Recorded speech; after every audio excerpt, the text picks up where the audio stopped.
This week on the Digital Coffee, Instagram business accounts are finally getting music. LinkedIn stories are getting a swipe up, and our Snapchat about to launch events. All that and more after this.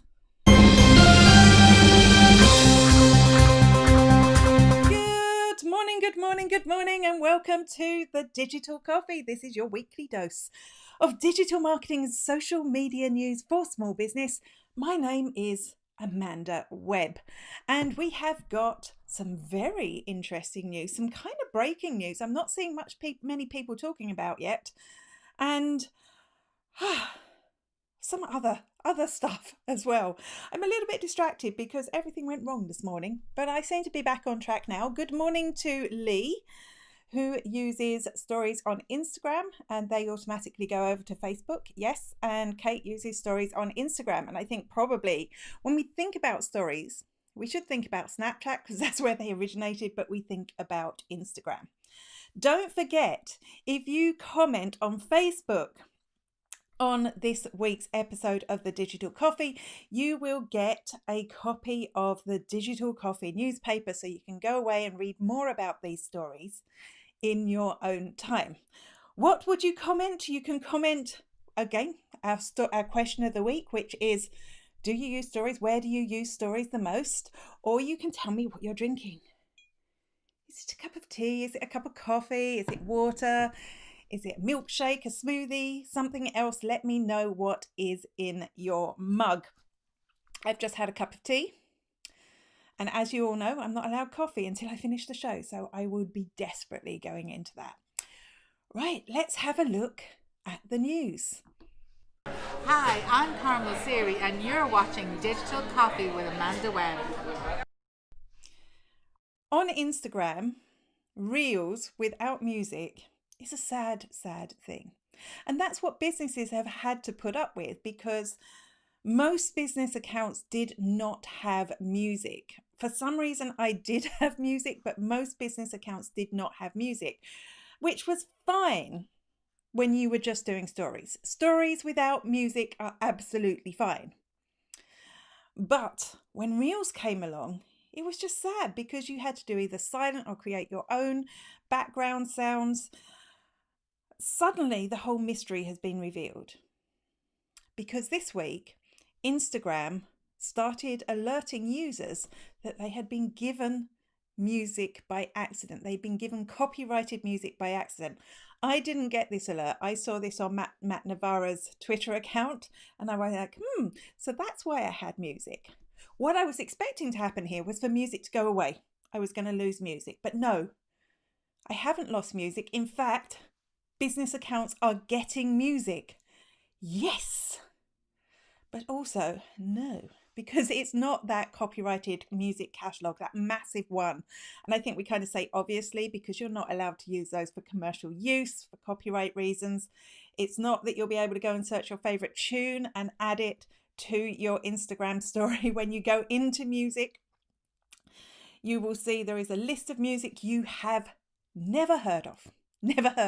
There are 9,000 tracks that you've never heard of, but you can use these with no copyright issues at all within your Instagram reel, which will make them more interesting because music really does enhance the message of your story.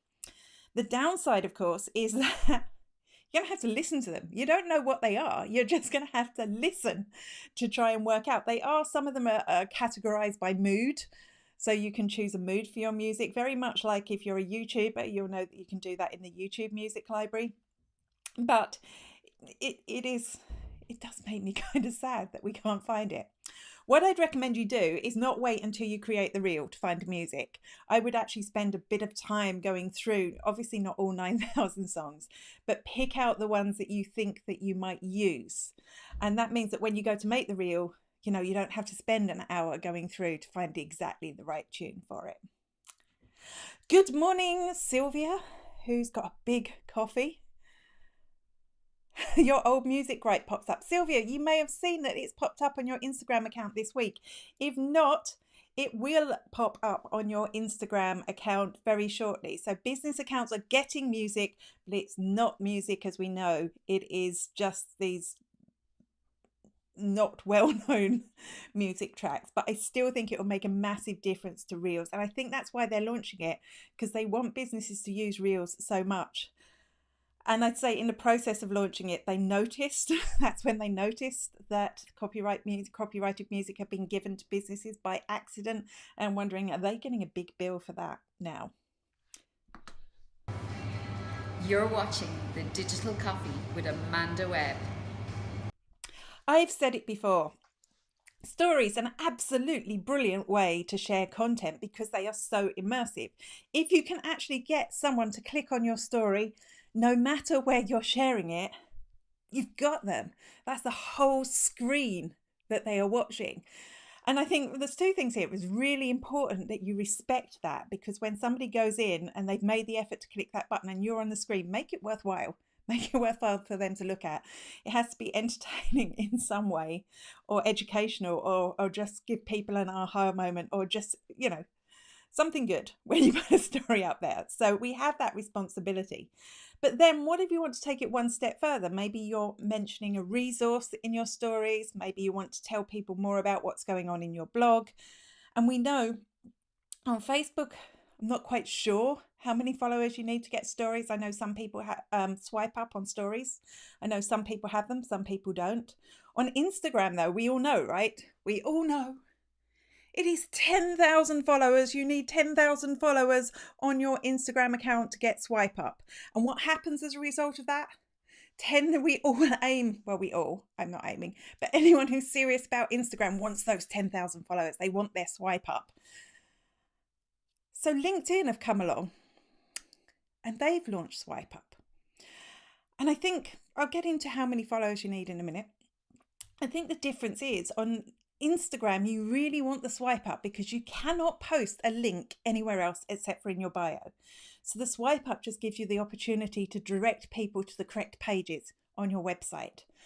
On LinkedIn, we can already post links, but we can also have a swipe up. And I'm not against it. I'm just saying there's not as much reason to have a swipe up on LinkedIn. So how many followers do you think you may need to get the swipe up on LinkedIn?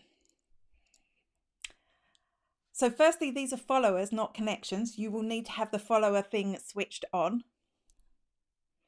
You need 5,000 followers, unless it's a business account. On business accounts, it doesn't matter. You can have a swipe up no matter how many followers you have, which is interesting. This tells me two things. Number one, LinkedIn wants you to all fight to get 5,000 followers. It wants you all to spend more time on LinkedIn, post more content, be more engaged on LinkedIn so that you can get those 5,000 followers and get the swipe up. I think they've looked at all those people fighting to get their 10,000 followers on Instagram, and they've gone, I want some of that action.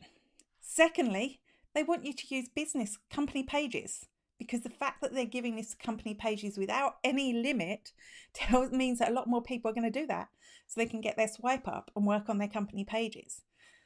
It's an incentive, right, for us to use LinkedIn more. And of course, they want you to have your company page, because if you've got a company page, you can run ads. Will you use the swipe up is the big question. Hello, good morning to Linda, who's drinking strong coffee. I am envious. When this show finishes, I shall be, even before I do anything else, I shall be getting myself a cup of coffee. Wendy, good morning, Wendy. Business account for a swipe up. Need to sharpen my pencil on LinkedIn. Yes, see, that's exactly what LinkedIn want you to do. And it's a strategy I can really see working, because I think a lot of people are thinking about moving or having a second social network, and that social network being LinkedIn. This incentivizes it, doesn't it? Hi, I'm Catherine Mason and you're watching Digital Coffee with Amanda Webb. Is it good sometimes to be the same as other businesses? I know we marketers are all about being different, finding your differences. How are you different to everyone else? How do you stand out? But in some ways, it's good for your service to have some things that are consistent with other people in your industry, because that makes it easier for people to come to you, and rather than having to onboard a whole new different system for them to understand what's going on. And I think that must have been what was in YouTube's head this week when they decided to launch hashtag pages. Now, hashtags have been around a while on YouTube. I've been debating whether I should use them or not, but hashtag pages are new. Before, you just got a mishmash of stuff if you searched for a hashtag page, but now hashtag pages on YouTube are exactly the same and work the same way as you do on Instagram and they do on Facebook. It's actually amusing, isn't it, to see YouTube stealing something from Facebook and Instagram for them to, because usually it's Facebook and Instagram stealing stuff.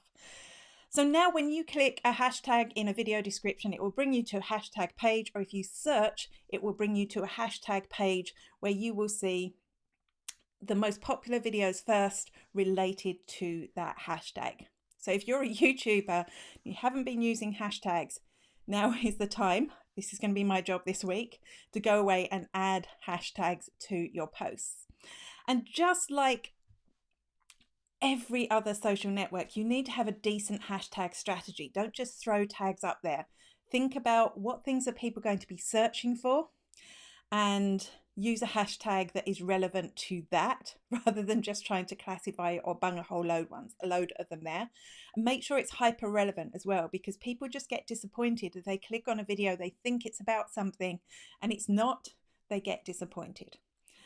What's interesting here is hashtags started on Twitter. That's where they first emerged. Then I think Instagram really owned them for a while. And if you watch this show, you'll know that Instagram is working on non-hashtag related searches now. We know they're big on Facebook now. Facebook have really pushed them. They're big on LinkedIn. LinkedIn pushed them. And now YouTube have. So having a hashtag strategy overall is going to be important in the future, no matter what social network you use. Wendy says she is a marketer's dream because she's running over to LinkedIn to set up her company page now. Just a shout out to anyone that is watching on YouTube. I'd love if you left a comment, because if you leave a comment, I know it's worth me going over there now and leaving you a link to the Digital Coffee newspaper. Lee says, I really cannot get enthusiastic about LinkedIn. They could offer me the world and I still would not be able to muster up the enthusiasm. I think it's a throwback to my foreign office days, too professional and formal looking. You know, it is a lot more fun than it used to be over there. I think people have loosened their ties a little bit, and it is a more engaging network. And I don't know what it is, but I'm the same. I tried all last year to be enthusiastic about LinkedIn, and I had some minor triumphs along the way, but I just honestly don't like it. I don't enjoy the time I spend on LinkedIn. So I find it a struggle to actually be successful there. I have to work really hard at it. And I know what I should be doing, and I know when I do those things it works. It's one of those things that saps the joy out of my life. Good morning to Judy. Hello, let me know what's in your cup. Are you drinking tea or coffee? Are you waiting? Good morning, Shane. I must try hashtags on my channel and see if analytics increase as a result. Yes, that's going to be the interesting thing, isn't it? And one of the reasons I hadn't added hashtags yet was I noticed that the hashtags, where they appear, it's above the title. And I was like, where do I put those? For those of you who don't know, I've only really started taking YouTube seriously over the last couple of months. So I'm definitely going to go in there, put them in the description, see where they pop up, and see exactly like Shane said, whether it's going to make a difference to my business. Good morning to Barbara. Great to see you here. Lee says, I think I need to get our YouTube sorted and working better first. Just put the hashtags in and see what happens. Amazingly, my first YouTube channel I've got 1,600 subscribers. I've been running it for years without even trying though. I don't try and get subscribers. I don't upload weekly videos, and some of them have just gone viral. Which means that the channel is monetized now. So definitely worth just optimizing the videos you put up now with a view to cleaning it up in future. Sylvia says she can't comment on YouTube, can only give it a thumbs up. I'm not sure what that's about or why. Let me know if you're watching on desktop or mobile. I'm Ian Anderson-Gray and you're watching Digital Coffee with Amanda Webb. Real life events, when you go out and there's a bunch of people together and you all shake hands and say hello and have conversations, maybe have a drink or a cup of coffee, maybe it's a conference, maybe it's just something else. They're coming back one day. One day they will be back. And you know who's ready for it? Snapchat. Yeah, you never thought I was going to say that, did you? Snapchat are ready for it. They have been planning an events tool. And what this will do is it will bring people together who are at an event into a chat conversation. So it's an add-on to your events. It's going to look like this. This is from our friend Jane Munchen Wong, who found it in the back end. But it's also, interestingly, they applied for a patent for this week. So that's interesting. So what you do is you will click the event tool. It will create this sticker. People can register for the event using that sticker, and it will create this mass chat where you can all have conversations. You'll be able to share photos and story type content to it. And I think this could be really powerful for smaller events. I'm imagining a big conference with thousands of people. Not going to work quite so well because it will just get messy. But I know whenever I'm at a conference, I'm using something like Messenger or WhatsApp to stay in touch with the people I want to have dinner with or meet up with or just have coffee in the break with. So I think this is genius from Snapchat in order to have this add-on to the events. I'm going to be really interested to see what happens when it launches. I mean, obviously, it's probably not aimed at the conference market, at least not the grown-up conference market. But it could work really well for smaller events, maybe community events, as a tool to help you just stay connected with the people that you're with. Sylvia says you're on desktop. On the right-hand side, Sylvia, there should be a chat thing. It'll be it's weird for live chat. I have to say, it is weird for live chat. It's on the right-hand side of the video if you are on YouTube. Lee says, in real life events, remind me, what are they again? Lee used to do these all the time. So interesting. So that must be Sylvia again. Your comment box just loaded. Thank you for commenting on YouTube. It always reassures me that this is actually broadcasting on YouTube as well. What's next? Let's find out. Hi, I'm Charlie Lawrence and you're watching The Digital Coffee with Amanda Webb. Privacy is a really hot trend right now. And it seems kind of wrong to even say it's a trend, but people are far more concerned about their online privacy than I think they ever have been. And TikTok want you to know that they take this seriously as well. I've been kind of impressed with the way TikTok has been putting out press releases and information since the whole Donald Trump thing last year when he wanted to ban them, to make them look like a responsible business. I think their marketing and PR department and sales department have come together and created a wonderful marketing machine. And this week, they are launching new privacy controls for users between the ages of 13 and 18, so younger people. You're not allowed to have a social media account before you are 13, so it's relevant there. But between 13 and 18, they're introducing new privacy controls. And the first one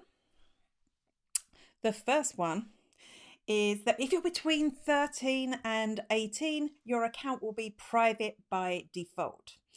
And I think this is great. I mean, I'm assuming that those people will be able to put it to public, but it will be private by default.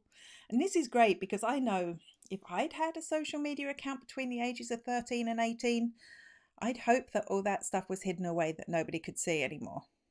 Don't know about you. The second privacy control is that for users between 13 and 15, they're going to limit who can see your videos. So you will be able to choose, if you're in that age group, between whether your video is private or just shared with friends. There will be no option to make it public. Again, I think this is smart. It means that, you won't have people grooming people on TikTok. It will mean that children talk to children. I mean, obviously, there's going to be ways around that, but, in general, I think it's a responsible idea. The third thing that I have is that Jules and Stitch, so these are ways that people can remix your videos on TikTok. They're only going to be available for content created by people 16 years old and over. And this is good, right? Because, this is where a lot of bullying could happen if somebody downloads your video and does a duet. So a duet would be where you're watching the other person's TikTok and commenting on it. That is a really good way to bully people, not trying to put ideas into your head. Now, that's just the first three. There is actually a whole slew of tools that they're adding. And I have to say, it does make me think more positively about TikTok. It does make me think they are taking privacy seriously where other social networks may not.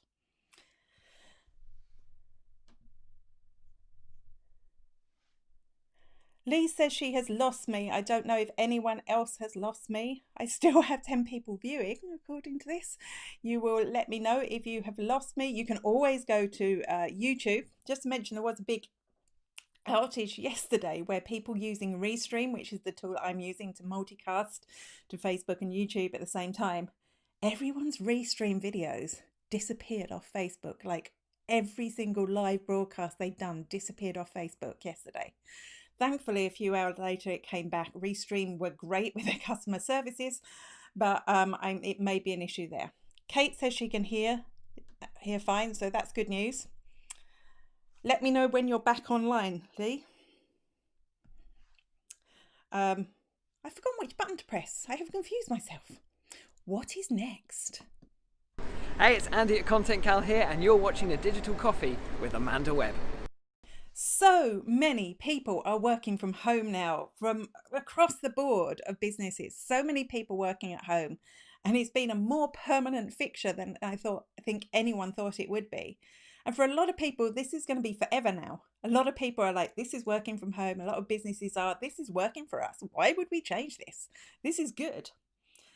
And yet again, Facebook with its workplace tool have been making updates, because obviously this is going to be a way that people can communicate with their work colleagues in future. If you don't know what Workplace is, it's a slightly separate tool from the main Facebook, although it requires a Facebook login and it uses a lot of Facebook features. It's a paid tool, and a company would use it for their internal communications. This week they've made 2 updates. The first one is a safety check. So this is a lot like the safety check that you get in regular Facebook. If there's an incident or if there's a natural disaster, you're able to mark yourself as safe. As you can see here from the dashboard, the company will be able to see which employees have marked themselves as safe and which haven't, so that they can know if they need to be concerned about one of their employees. And the second update they've launched is an update to live, so that more than one person will be able to go live at the same time and share a screen, which makes sense, really. I mean, that's how presentations happen in real life. You wouldn't just have one presenter, usually you'd have a group of presenters. Now, this is all very well and good, but anyone who uses Workplace, I'd love to know, is it as buggy as Facebook? Because if it is, then they've got a real problem. How are they going to get people to use this tool when the tool is almost unusable? Or is it just me that's experiencing all the Facebook bugs at the moment? Is it? Hi, I'm Kyra Fingleton from Glamping Under the Stars, and you're watching The Digital Coffee with Amanda Webb. The problem, apparently, with outward-facing statistics is that people feel inadequate. So, for example, if you were on Instagram before they hid the like counts and you could see all your friends were getting 50 likes on something and you were only getting 2 likes, you would feel inadequate. The good thing about outward-facing statistics is social proof. So when somebody sees that a lot of people have liked something, they are more likely to like it. And I think that actually works with the way Instagram is at the moment. Because you can see that some people have liked it, and particularly if your friends have liked it, and it will encourage you to like and engage the same way. Instagram are talking about testing something which will be an option for you as the creator to decide if you want outward facing statistics. You can switch the like counter on, or you can switch the like counter off. Again, if you're a young person, or maybe older people get bullied for the same reason, and you're getting judgments made for the amount of likes that you're getting on a post, you will have this option to switch it off. I'm not sure if this is a good thing. I'm not sure if it's a bad thing. I'd love to say I don't think likes matter, but if you think deep into your heart, if you posted a picture on Instagram and not one single person liked it, would you be a little bit upset? Because I think part of the joy of social media is you post something and you get those likes, you get that instant gratification. So it's going to be interesting to see. Definitely as a business, I would have it switched on. Sorry, I just know when people can see people are liking, other people will join in as well. Barbara says she was on it once and hated it. I'm imagining that may be TikTok. Maybe TikTok. Right, that is it for our digital marketing news for this week. I will be back, same bat time, same bat place next week. Until then, bye-bye.